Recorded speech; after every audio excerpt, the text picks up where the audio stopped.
Hey heroes, welcome back to the Heroes Institute. I know it's been a while, as I said before in my previous video, I've been overseas working, so haven't had much time to work on my videos or the articles. So apologies for that. However, let's just get straight into it. Let's talk about money, today's topic. More specifically, the real truth about money. So the thing is, a lot of us have this conception about money being a physical instrument, like banknotes, coins, I don't know, numbers in your bank account or whatever. And to an extent, yes, that is money, but there is a deeper truth to that, because money, in a sense, is a representational. It's a representation of value. That's what money is. It's not the actual object or the physical thing that we most often associate with. Like in the olden days, they had livestock like cows and sheep, and they used that to trade, and that was considered money to them because that's what's valuable to them. Gold coins and even shells. Like back in like hundreds of years ago, they used some countries or some tribes, they use shells as a way to barter, a way to kind of exchange value. So I'll give you 3 shells for a glass of milk or whatever. So if you kind of approach money, the concept of money in that kind of with that kind of perspective, you can see that it doesn't matter what it is. It's not about money as in the coins or notes or numbers in your bank account. Those are just representations of value. So, in a sense, what I'm trying to get at is that money is value. And even more specific, if you think about it, its value is just a feeling.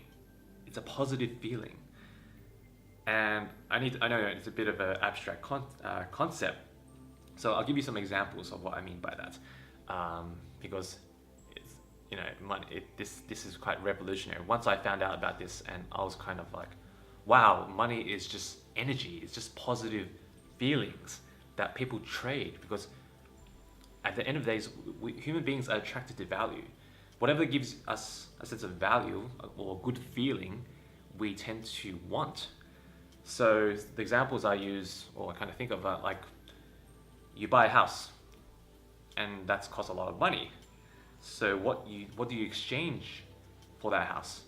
What are you essentially trying to buy when you buy the house? You don't actually buy the house itself. You buy the feeling of security for the foreseeable future. If that makes sense. Like you're buying a feeling of security and being comfortable. Just like how you go to a hotel and you're paying for that security, the feeling of security. Otherwise, why would you need it in the first place?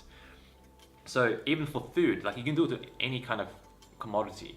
Like for food, when you buy food, you're basically paying for the feeling of enjoyment that you get with food, and as well as the satiety. So the feeling of satiety, so you feel like, oh, it feels good. I feel full and happy. That kind of feeling. And enjoyment, of course.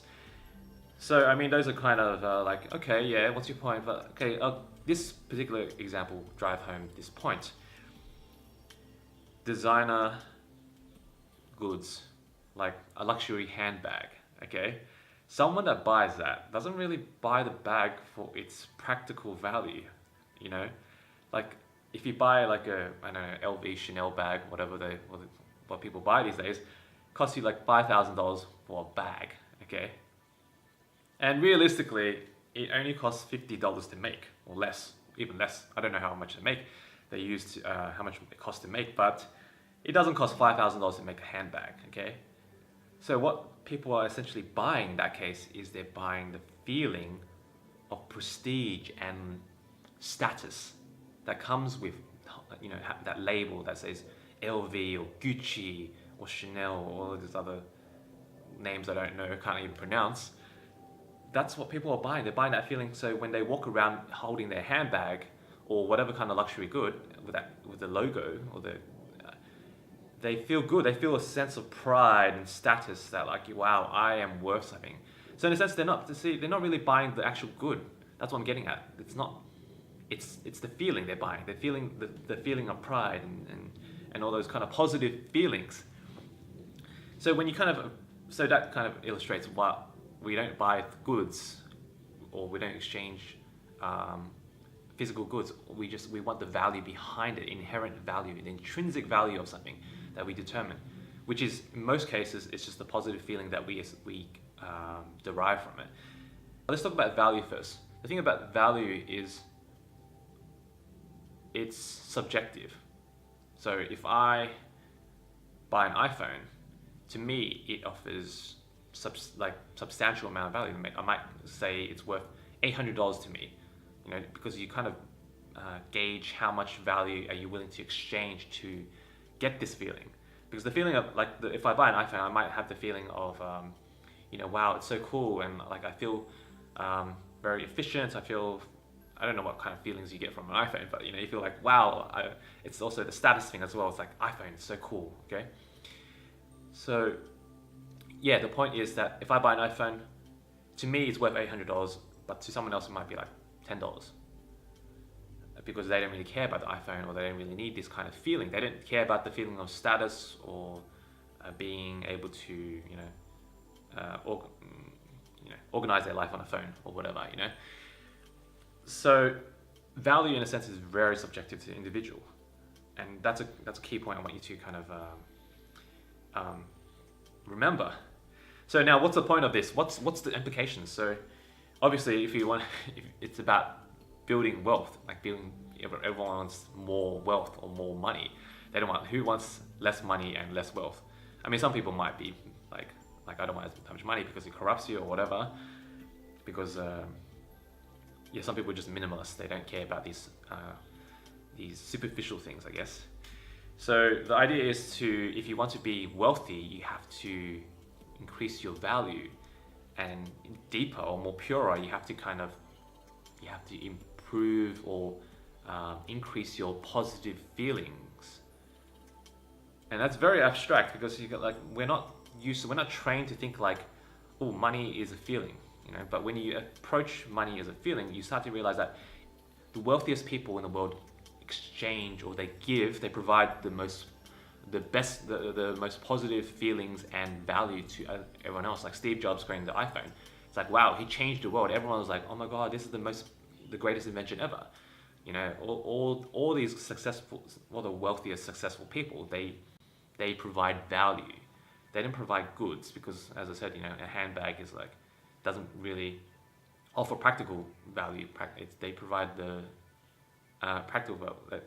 they don't provide the practical object itself. They give you the value behind it, which is status or pride or whatever kind of feelings you can derive from it. Now, okay, so it's about increasing your positive value or positive feelings. And the way we do that is quite simple, and we've been told many times in our life how to do it. Because it's first of all, backtracking slightly a little bit, is that you have to have the positive value within yourself before you can give it. You can't give something you don't have. Like, I can't give you $1,000 if I don't have $1,000. Same thing about the feeling, the positive feeling or value. I can't give you value if I don't have value, or I can't give you positive feeling if I don't feel positive. So it's really about generating positive value. And the way we do that is, as I said before, we've been told this constantly throughout our lives from successful people, usually, is that we need to chase our passions. Because when we chase our passions, we open the floodgates for positive emotions. Like, we become excited, we become full of energy, and where we have all these creative ideas, and there's so much energy, positive energy put into it. And when you think about all the inventions, creation is basically the greatest source of positive energy.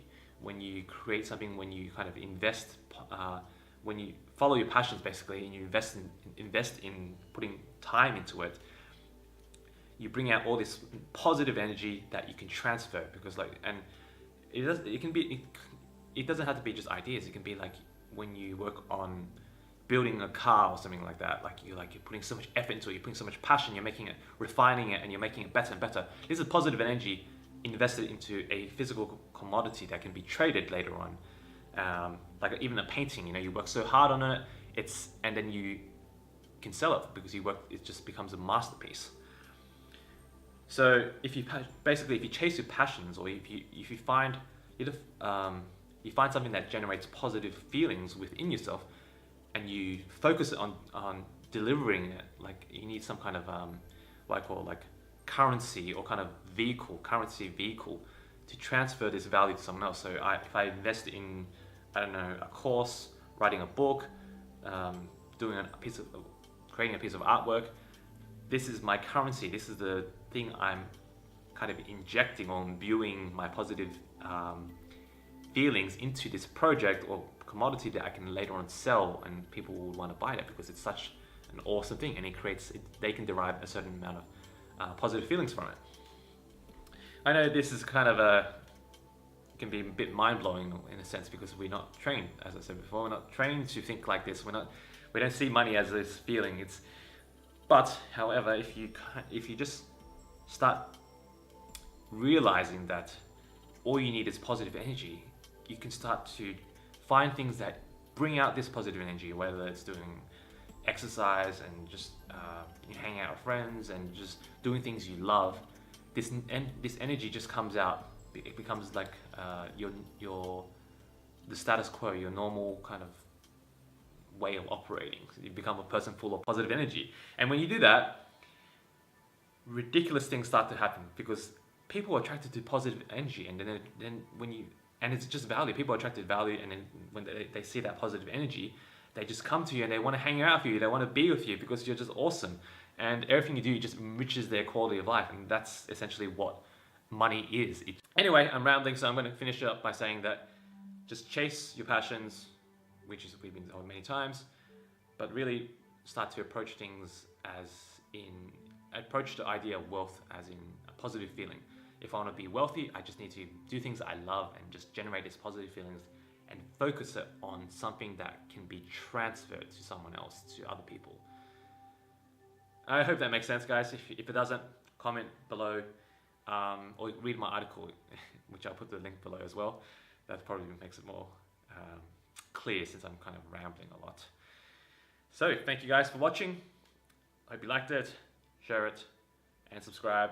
And I'll see you guys in the next video. Make sure it'll be better than this one. Peace.